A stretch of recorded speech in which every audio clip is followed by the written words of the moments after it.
Bonjour à tous et bienvenue dans une nouvelle vidéo. Je vous accueille aujourd'hui sur ma terrasse. Pour vous situer rapidement, la maison est sur 3 niveaux et la terrasse se trouve tout en haut. Son aménagement avait été effectué, on va dire, il y a à peu près une dizaine d'années. On a un bac acier avec une chape en béton, une couverture goudronnée 100% étanche. Donc on va dire qu'au niveau technique, la base est bonne. D'ailleurs, on n'a jamais eu d'infiltration par-dessous la terrasse. Le problème, c'est juste que, passé 10 ans, effectivement, les lames de bois sont dans un état complètement lamentable. Donc, on a débarrassé tout ça, direction déchetterie.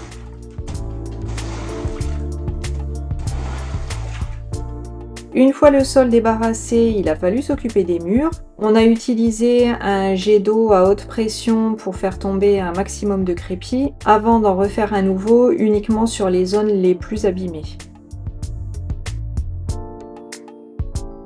Voilà ce que ça donne avec la couche de crépi. Vous voyez, on s'est vraiment focalisé sur les parties qui en avaient vraiment besoin. Pour le reste, c'est vraiment la peinture qui est sale et pleine de poussière, donc on viendra remettre un coup de peinture par-dessus. D'ailleurs, j'en ai profité pour changer la teinte, parce que j'avais pas envie d'avoir une terrasse jaune. Pour la peinture de façade, on est parti sur une base à teinter. Donc vous savez, vous choisissez votre couleur et puis c'est eux qui vous font le mélange sur place. On est donc parti sur un blanc, pas tout à fait blanc. Alors comme d'habitude, quand on fait de la peinture à la maison, c'est moi qui dégage les angles et c'est mon mari qui passe le rouleau parce que moi franchement je me sens pas à l'aise avec le rouleau et au moins ça permet d'avancer plus vite pendant que je dégage les angles, il commence à peindre un mur, etc. Comme ça permet de gagner du temps.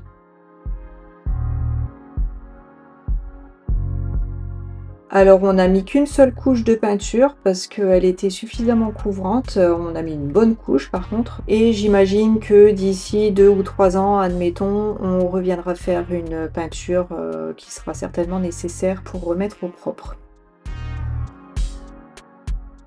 Voilà ce que ça donne avec la peinture. Là on voit bien la différence de teinte entre les deux blancs.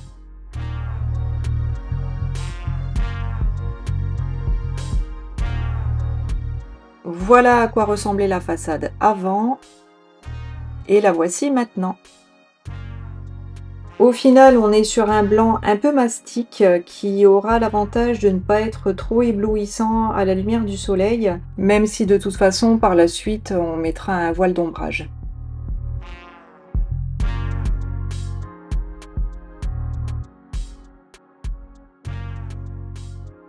Il a fallu nettoyer toutes les coulures de crépi qui sont tombées sur cette espèce de languette en ferraille qui nous a d'ailleurs bien embêtés par la suite. Honnêtement, j'ai pas insisté, c'était vraiment pour dire de nettoyer le plus gros.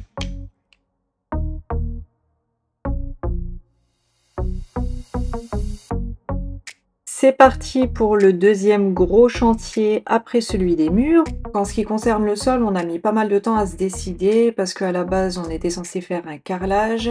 Après, on avait pensé à un béton ciré. Et finalement, on s'est orienté vers les dalles sur plot.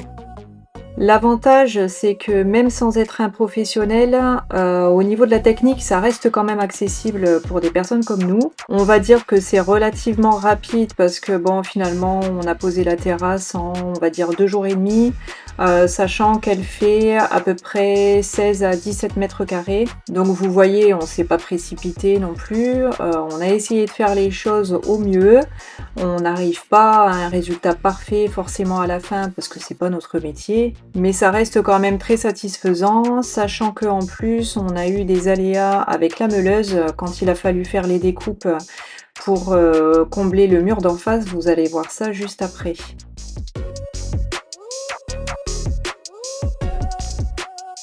Quand on marche dessus, la sensation est bonne et il n'y a pas d'à-coup entre une dalle et la suivante, donc on va dire qu'on s'en sort plutôt pas mal. Une fois que vous posez la dalle, il suffit juste de venir visser ou dévisser le plot pour mettre la dalle à niveau. Et les languettes en plastique qui sont au-dessus du plot viennent caler finalement chaque dalle entre elles avec un intervalle normalement à chaque fois régulier. Je dis bien normalement parce que bah, là c'est toujours pareil, quand on est professionnel, on le fait forcément mieux que quand on ne l'est pas. Il est recommandé de venir marcher sur les dalles tout au long de la pose pour venir rectifier au besoin. La pluie est tombée et c'était parfait parce qu'au moins ça nous a permis de vérifier l'adhérence des dalles, elles sont vraiment antidérapantes. Nous voilà arrivés au moment critique, c'est-à-dire le moment des découpes. On est allé dans une enseigne de location de matériel pour avoir une meuleuse et un disque spécial Guéret Céram, sauf que ça n'a pas fonctionné du tout, ça a même complètement cassé 2 dalles. Donc finalement on y est retourné et bah, il s'avère que c'est eux qui se sont trompés dans le matériel qu'ils nous avaient conseillé. Donc on n'a pas eu à payer la location, en même temps vu le résultat, je vais vous dire heureusement qu'on n'a pas eu à payer. Au final, on s'est fait dépanner d'un disque par un ami et bah là, au niveau de la découpe, vous voyez, absolument rien à voir. Si j'avais su, j'aurais demandé à lui tout de suite, hein, parce que ça a joué avec nos nerfs quand même, ce truc. Enfin bref, là, on voit qu'avec le bon matériel, ça va quand même beaucoup mieux. On a fini par y arriver, on a fait les découpes qu'il a fallu pour finir la terrasse proprement quand même, je veux dire, on aurait pu faire pire.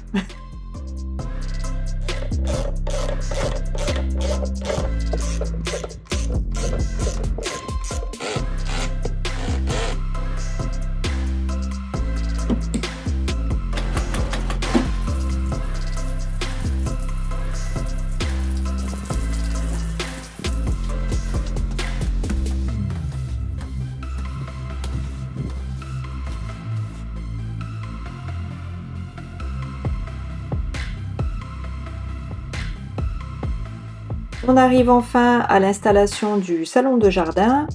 Pour ceux qui s'en souviennent, j'étais allée chez Carrefour et il y a 2 modèles qui me plaisaient et on est allé chez Leroy Merlin et il se trouve que ce modèle-ci était en réduction à 50%. Il était donc à 500 €. C'est à peu près la somme que j'avais l'intention de mettre de toute façon dans le salon de jardin, donc ça tombe très bien. L'avantage de celui-ci, c'est qu'il a une armature en alu, donc il est d'une part très léger. Il sera résistant aux intempéries. Concernant les décorations en bois tout autour, c'est du composite, donc j'aurai pas à le traiter. C'est un salon d'angle 5 places avec une table basse et en fait l'avantage c'est qu'on peut le disposer un peu comme on veut. Mon mari, lui, souhaitait justement un salon en angle, donc au moins tout le monde est content. Et puis esthétiquement, c'est vrai qu'il est quand même joli. Atelier suivant, la décoration murale. On va réchauffer un peu l'atmosphère en utilisant des panneaux en bois qui font 180 cm sur 60. On va les couper en deux de manière aléatoire, vous allez comprendre avec les images.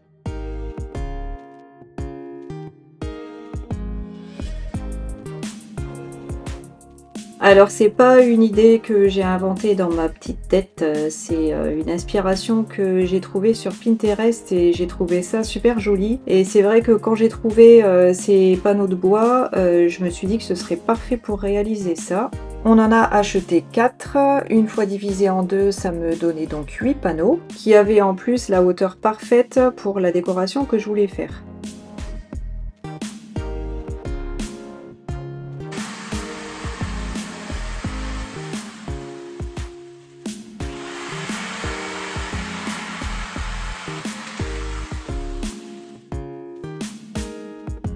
Une fois les découpes terminées, on a appliqué sur les panneaux en bois une lasure couleur teak.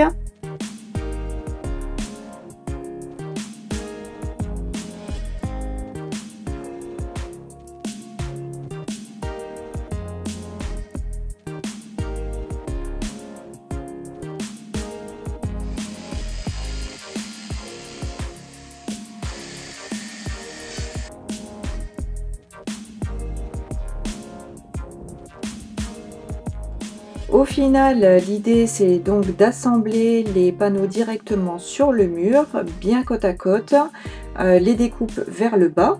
On pourrait tout aussi bien les mettre dans l'autre sens, c'est-à-dire les faire partir du bas avec les découpes vers le haut, c'est super joli aussi.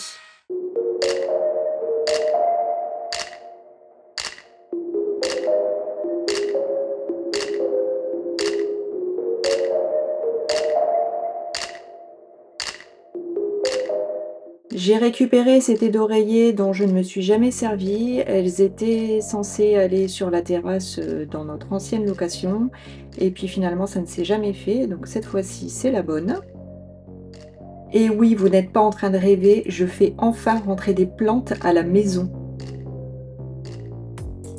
Les étapes pour installer correctement des plantes à la maison. Alors, déjà, on commence absolument par percer le fond des pots. C'est ce qui va permettre au surplus d'eau d'arrosage de pouvoir bien s'évacuer. Ensuite, on dispose si possible des billes d'argile dans le fond du pot sur à peu près un quart à un tiers de la hauteur totale. C'est ce qui va favoriser un bon drainage. On choisit un terreau adapté à la plante qu'on a besoin de rempoter.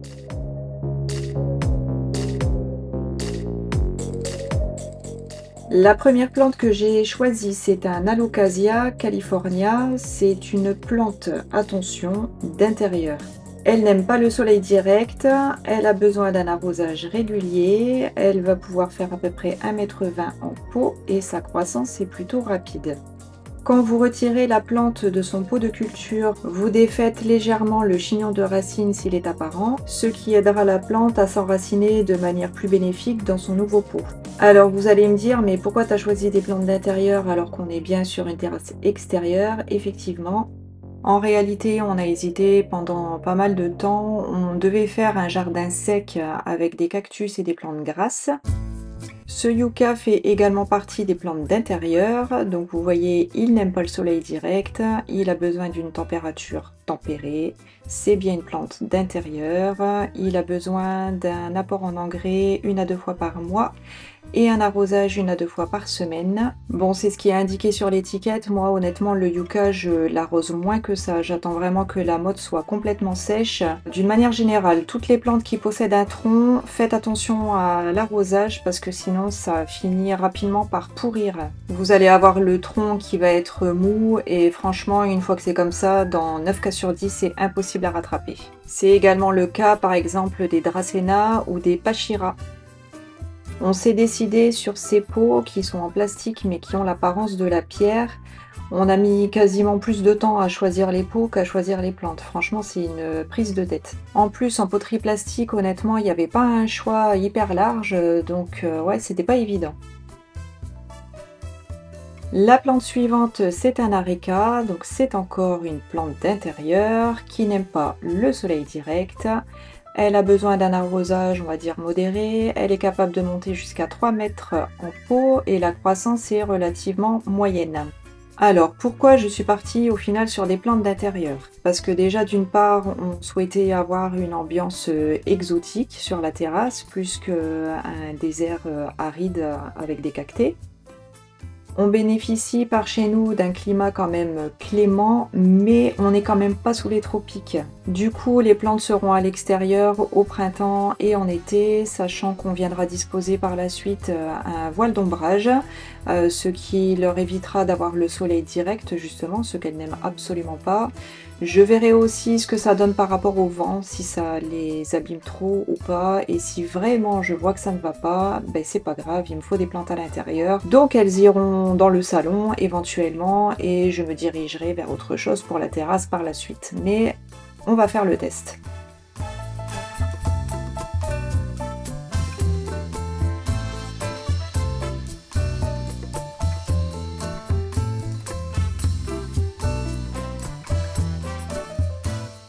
Je viens mettre en place quelques petits coussins pour fignoler la décoration.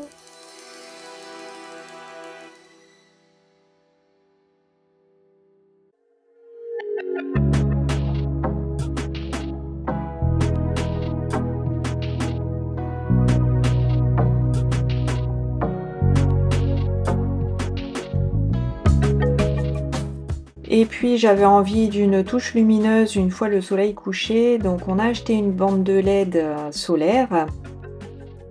Elle fait 5 mètres de long, ce qui est juste assez pour couvrir le dessus des panneaux en bois. La bande est adhésive, mais elle est quand même livrée avec des serre-flex, donc j'en ai utilisé quelques-uns, comme ça si jamais elle finissait par se décoller, elle restera quand même en place. Voilà pour l'aménagement de la terrasse. Dites-moi ce que vous en pensez dans les commentaires. Si vous avez des remarques ou des conseils, n'hésitez surtout pas, on pourra toujours mettre ça en place par la suite. Les quelques petites choses qui restera à faire du coup, ce sera de mettre en place la gouttière, convenablement, de poser les garde-corps et surtout de poser le voile d'ombrage. Je vous remercie pour votre présence, j'espère que vous avez passé un bon moment en ma compagnie et je vous dis à très bientôt pour une nouvelle vidéo.